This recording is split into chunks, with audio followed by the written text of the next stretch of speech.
வெற்றியும் பாண்டியும் கிச்சனை செட்டப் பண்றதுக்காக ஒவ்வொரு இடமா தேடி பார்த்துக்கிட்டு இருக்கும்போது ஒரு இடம் நல்லா இருக்குன்னு அந்த இடத்த ஃபிக்ஸ் பண்ண உள்ள இருந்து பாம்பு வர்றதை பார்த்ததும் தலதறிக்க ஓடுறானுங்க. அப்புறம் அங்க இங்கன்னு அலைஞ்சதுனால சோர்ந்து போய் உட்காந்து என்னடா ஒரு இடம் கூட கிடைக்க மாட்டேதுன்னு புலம்பிக்கிட்டு இருக்கும்போது வெற்றி திடீர்னு எனக்கு ஒரு இடம் தெரியும்னு பாண்டிய வேகமா கூப்பிட்டு ரெசார்ட்டோட டெட் எண்டுக்கு வந்து ஒரு ரூமை காமிச்சு இந்த ரூம் ஓகேவான்னு கேட்க, டேய் இத்தனை வருஷமா நான் இங்க வேலை பார்க்கறேன், எனக்கே இந்த இடம் தெரியாது, நீ எப்படிடா கண்டுபிடிச்சேன்னு சாக்காகிறான். சரி பாராட்டினது போதும் உள்ள வான கூப்பிட்டு ரூமை காமிச்சு இங்க கட்டிங் பண்ணிக்கலாம், இங்க அடுப்பை வச்சுக்கலாம்னு பிளான போட பாண்டியும் வாஸ்து பிரகாரம் எல்லாமே பக்காவா இருக்குடான்னு சொல்லிட்டு அடுப்பை மட்டும் வாங்கினா சமையலை ஸ்டார்ட் பண்ணிடலாம்னு சொல்ல, அடுப்பை மட்டும் வச்சு உன் மண்டையிலேயே சமைக்கிறது, பாத்திரம் மிக்ஸி கிரைண்டர் எல்லாம் வாங்கணும், அதுக்கு ஃபர்ஸ்ட் நம்ம கிட்ட காசு வேணும், ஆனா அதுக்கு முன்னாடி நம்ம கிட்ட ஒரு இன்வெஸ்டர் வேணும்னு சொல்ல, என்னது இன்வெஸ்டரா, நம்மளை நம்பி ஒரு பையன் காசு கொடுக்க மாட்டான்னு யோசிச்சு பார்த்து அதுக்கு நம்ம கிட்ட ஒருத்தர் இருக்கான குள்ளன தூக்க பிளான் பண்றாங்க. அங்க கட் பண்ணா ஐசு விக்கி கிட்ட வந்து நீ இப்ப வேற மைண்ட் செட்ல இருக்கிறதுனால நாங்க என்ன பண்ணாலும் உனக்கு தப்பா தான் தெரியும்னு சொன்னதும், ஆமா நான் தான் முட்டாளு, எனக்கு புரிஞ்சுக்க தெரியல, எனக்கு வேற மைண்ட் செட் தான், அப்புறம் எதுக்கு என் கூட உட்காந்து பேசிக்கிட்டு இருக்க, போய் உங்க கௌரவமான டேபிள்ல உட்காந்து சாப்பிடுங்கன்னு சொல்றான்.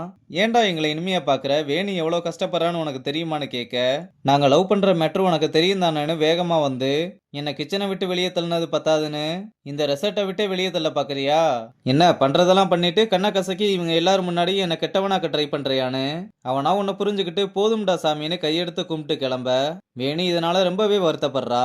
அப்புறம் குள்ளனுக்கு இந்த மேட்ரு தெரிஞ்சதுனால கிச்சன்ல இருக்க எல்லார்கிட்டயுமே பத்த வச்சுக்கிட்டு இருக்கான்.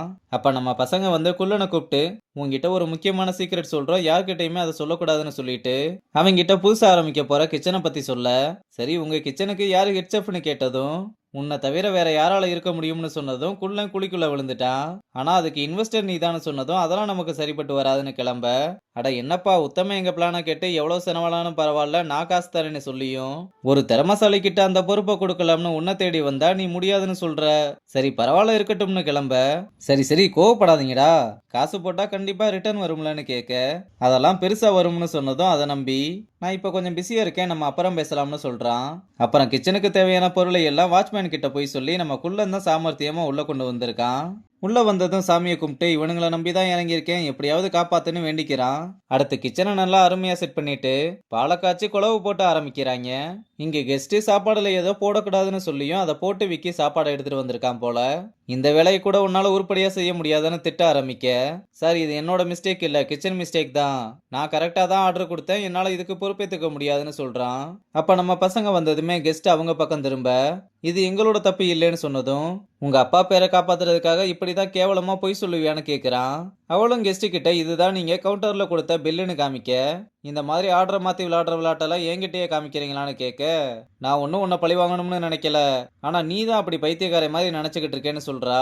யாரு நானாடி பைத்தியம், யாரு நானாடி பைத்தியம் போடி மயிருன்னு கத்துனதும் வேணி கடுப்பாகி இன்னொரு வார்த்தை பேசினா அரைஞ்சிருவேண்டான்னு அடிக்க கை ஓங்கி, ஏன்டா இப்படி கேவலமா பேசுற, உனக்கெல்லாம் வெக்கமா இல்லையான்னு கேட்டுக்கிட்டு இருக்கும்போது உத்தம வேகமா வந்து நீங்க கேட்ட ஃபுட்டு 5 நிமிஷத்துல வந்துரும்னு கெஸ்ட்டை சமாதானப்படுத்தி அனுப்பி வச்சுட்டு கஸ்டமரை பக்கத்துல வச்சுக்கிட்டு இப்படியா சண்டை போடுவீங்க, ஒரே அசிங்கமா இருக்கு, சின்ன பசங்கனா கூட புத்திமதி சொல்லலாம், உங்களுக்கெல்லாம் நான் என்ன சொல்றது, நான் இப்ப நடந்த விஷயத்த நெடுமாறன் கிட்ட சொல்ல போறது இல்ல, ஆனா கெஸ்ட் போய் சொன்னா என்னால ஒன்னும் பண்ண முடியாதுன்னு சொல்லிட்டு போறான்.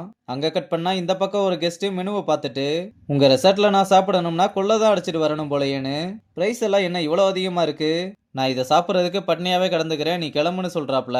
உடனே வெற்றியும் சுத்தி முத்தி பார்த்துட்டு அவங்களோட மெனுவை கொடுத்து இது உங்களுக்கு ஏத்த மாதிரி இருக்கும்னு சொல்லிட்டு இதை யார்கிட்டயுமே போட்டு கொடுத்துடாதீங்க, நீங்க போய் உங்களோட ரூம்ல வெயிட் பண்ணுங்க, நான் சாப்பாட்டோட வரேன்னு சொல்றான். அப்புறம் மூச்சரைக்க வேகமா ஓடி வந்து நமக்கு ஃபர்ஸ்ட் ஆர்டர் கிடைச்சிருக்குன்னு சொன்னதும் பாண்டியும் குள்ளனும் ரொம்பவே ஹாப்பி ஆயிரானுங்க. அப்புறம் சமைச்சு எடுத்துட்டு வந்து ஃபுட்டை கெஸ்ட் கிட்ட கொடுத்துட்டு காசை வாங்கினதும் நம்ம பயலுக 3 பேரும் குசியில குத்தாட்டம் போட்டுக்கிட்டு இருக்கானுங்க. ஆனா இந்த பக்கம் விக்கி நல்லா மொக்க குடிச்சிட்டு பாண்டி அவனை கிண்டல் பண்ணதெல்லாம் நினைச்சு பார்த்துக்கிட்டு இருக்கான். அப்ப ஸ்ரீநிதி வந்து அவனை பார்த்ததும் என்னடா ஒர்க்கிங் டைம்ல இப்படி பண்ணிக்கிட்டு இருக்கேன்னு கேட்க, நான்லாம் வேஸ்ட், இங்க இருக்க யாருக்குமே என்னால பிரயோஜனம் இல்ல, அவ்வளவு பேர் முன்னாடி என்ன அசிங்கப்படுத்துறாங்க, என் மேல பாசமா இருந்த ஒருத்தி எல்லாரும் முன்னாடி என்ன அடிக்க கை ஓங்குறா, எனக்கு இனி இந்த ரெசார்ட்டும் வேணாம், இந்த குப்பை எழுற வேலையும் வேணாம், நான் எங்கேயாவது போறேன்னு சொல்றான்.